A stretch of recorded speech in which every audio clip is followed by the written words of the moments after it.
triste en el espejo, me mira prudente y no quiere hablar. Hay un monstruo gris en la cocina que lo rompe todo, que no para de gritar.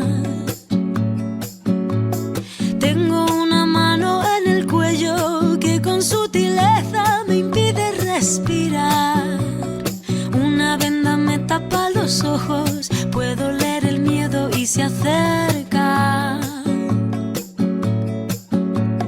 Tengo un nudo en las cuerdas que ensucian mi voz al cantar.